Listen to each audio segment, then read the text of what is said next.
폭우가 내리는 경우 우리는 대부분 그 비를 맞지 않기 위해 노력합니다. 우산을 쓰려고 하거나 몸을 가리우려고 하는 행동 또는 어디론가 피하려고 하죠. 하지만 어떤 경우에는 그런 노력들이 오히려 더 자신을 곤란하게 만드는 경우가 있습니다. 그래서 이렇게 말을 하죠. 지금은 비를 피할 때가 아니라 비를 맞을 때라고 말이죠. 유다 땅에 임한 바벨론의 침공은 바로 그와 같았습니다.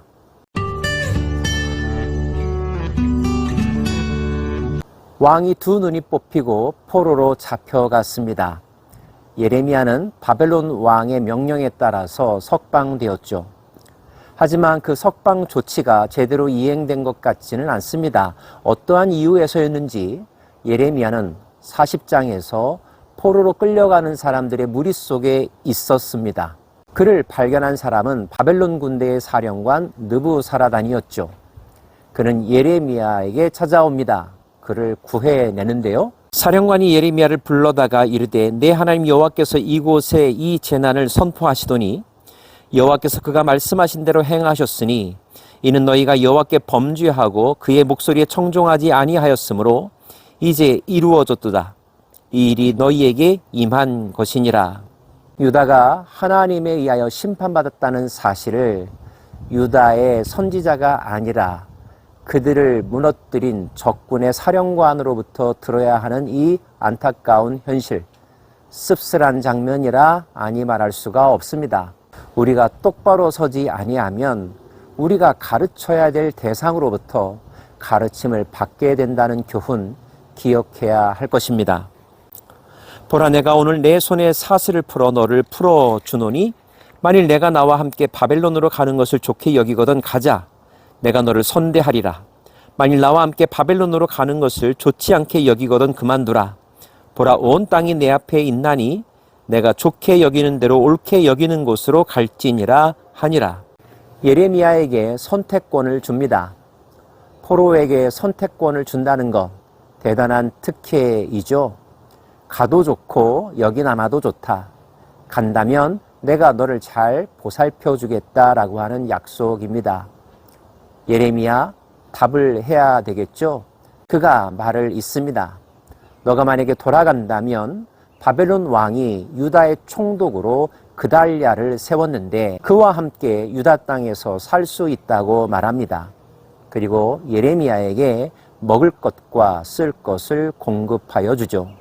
결국 예레미야는 미스바로 가서 아히감의 아들 그달랴에게로 나아가서 그 땅에 남아있는 백성 가운데서 그와 함께 사니라. 원래 수도는 예루살렘이었지만 바벨론에 의해서 점령당하고 소성이 황폐화되고 나자 그 중심지가 미스바로 옮겨졌고요. 그달랴는 미스바에서 유다 전체에 대한 행정 책임을 감당하게 되었습니다. 우리는 궁금하죠. 그달랴라고 하는 사람이 누구인가? 성경은 그가 사반의 손자 아히감의 아들이라고 소개하고 있습니다. 사반은 어떤 인물이었을까요? 아히감은요? 성경을 거슬러 찾아보면 요시야 왕 때 이 두 사람의 이름이 등장하는 것을 볼 수가 있습니다. 요시야 통치 18년째의 일이었던가요? 그가 여호와의 성전을 청소하고 수리하는 일을 하죠. 그때 제사장 hil기야가 성전에서 율법책을 발견합니다. 그 율법책은 왕에게 전달되죠. 그때 율법책을 왕에게 전달한 사람이 바로 사반이라고 하는 사람입니다. 그 후 말씀에 기록된 내용, 그 의미를 알기 위하여 왕은 여선지자 훌다에게 사람을 보내는데요. 훌다에게 왕의 명령을 받아 찾아갔던 사람이 바로 아히감이라고 하는 사람입니다. 아히감은 예레미야를 도우려 했던 사람이기도 하죠. 그달랴의 입장은 어떠할까요? 그들을 정복했던 사람들의 힘에 의하여 총독으로 세워졌으니 자기 백성들 앞에 그렇게 당당할 수는 없었을 것입니다. 많은 오해들이 있을 수 있고 반발심도 있을 수 있죠. 실제 그러한 일들은 그달랴 통치 기간 동안에 발생합니다. 나라를 되찾고자 하는 독립 세력들은 그달랴를 제거하고 바벨론으로부터 유다를 벗어나게 하려고 하죠. 그 의도와 마음은 충분히 이해가 되지만 다시 말씀드리거니와 그러한 생각은 당시의 현실을 제대로 그리고 냉정하게 파악하지 못한 어리석은 방법이라는 사실을 우리는 알아야 합니다. 그달랴라고 해서 좋은 마음으로 바벨론의 총독 역할을 하지는 않았을 것입니다. 그도 나라를 생각하는 사람이었고 훗날을 도모하고자 했던 사람이었죠. 그달랴가 총독이 되었다는 소식이 들리자 바벨론의 침공 때 여러 곳으로 피신 갔던 군대 장관들, 패잔병들이죠. 그들이 그달랴를 찾아옵니다. 뭔가 새로운 일을 도모하고자 함이 분명했을 것입니다. 주변 나라로 피신했던 많은 지도자들도 그달랴에게로 찾아옵니다. 그달랴는 그들에게 뭐라고 말했을까요? 사반의 손자 아히감의 아들 그달랴가 그들과 그들의 사람들에게 맹세하며 이르되 너희는 갈대아 사람을 섬기기를 두려워하지 말고 이 땅에 살면서 바벨론 왕을 섬기라. 그리하면 너희에게 유익하리라. 보라 나는 미스바에 살면서 우리에게로 오는 갈대아 사람을 섬기리니 너희는 포도주와 여름과일과 기름을 모아 그릇에 저장하고 너희가 얻은 성읍들에 살라 하니라. 그달랴는 바벨론에 저항해서는 안 된다고 말합니다. 자신도 바벨론을 섬길 것이라고, 그리고 바벨론을 대신하여 유다 땅을 다스릴 것이라고 이야기합니다. 그의 속마음은 어떤 것이었을까요?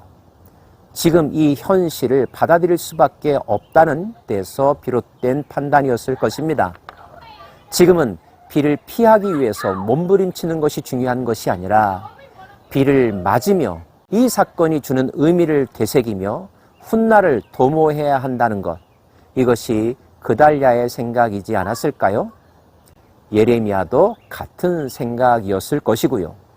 그달랴의 입장 표명을 듣고 그를 찾아왔던 사람들은 어떠한 마음을 가졌을까요? 이후에 구절을 보면 많은 사람들이 그달랴의 마음을 이해하고 그에게 협조하기로 한 것 같습니다. 그 모든 유다 사람이 쫓겨났던 각처에서 돌아와 유다 땅 미스바에 사는 그달랴에게 이르러 포도주와 여름과일을 심히 많이 모으니라.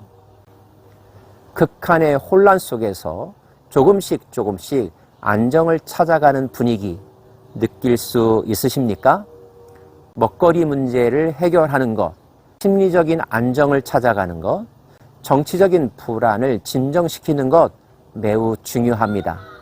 그달랴는 그러한 역할을 제한적이지만 최선을 다하여 잘 수행했던 것 같습니다. 하지만 이미 말한 대로 이러한 현실을 받아들일 수 없었던 사람이 있었습니다. 그 가운데 다윗 왕족의 후손 이스마엘이라고 하는 사람이 있었는데요.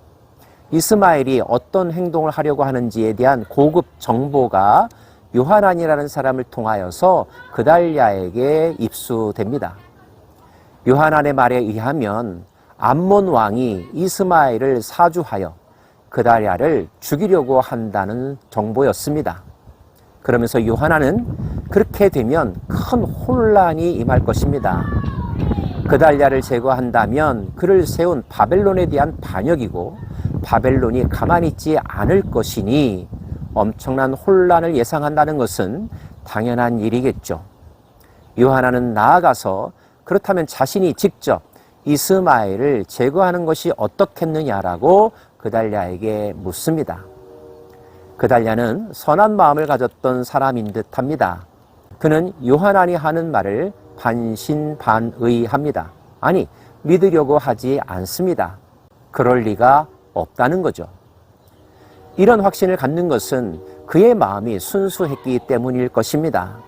그가 비록 바벨론의 대리자 노릇을 하지만 민족을 생각하는 마음, 나라의 미래를 생각하는 마음, 그 충정심이 당당하기 때문에 그와 같은 눈으로 다른 사람들도 보려고 했던 것이 아닐까요?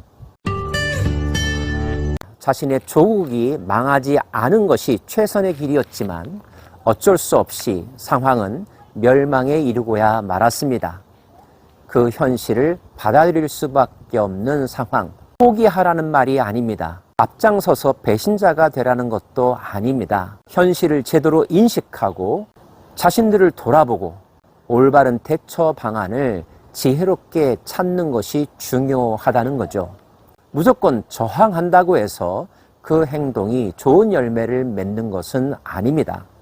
오히려 회복 불능, 완전한 기회마저도 박탈되는 수가 있죠. 성급하지 말아야 합니다. 꼼수를 쓰지 말아야 합니다. 힘들고 어려울수록 크게 생각해야 합니다. 지금 당장이 아닌 먼 미래를 볼 수 있는 통찰력도 있어야 합니다. 물론 아플 것입니다. 춥습니다. 배고픕니다. 죽기보다 더한 고통이 지금 나에게 찾아오고 있습니다. 그러나 그러한 일을 자초한 사람은 다른 사람이 아닌 바로 자기 자신입니다. 매를 맞아야 할 때, 비를 맞아야 할 때는 맞는 것이 지혜입니다. 기도하십시다.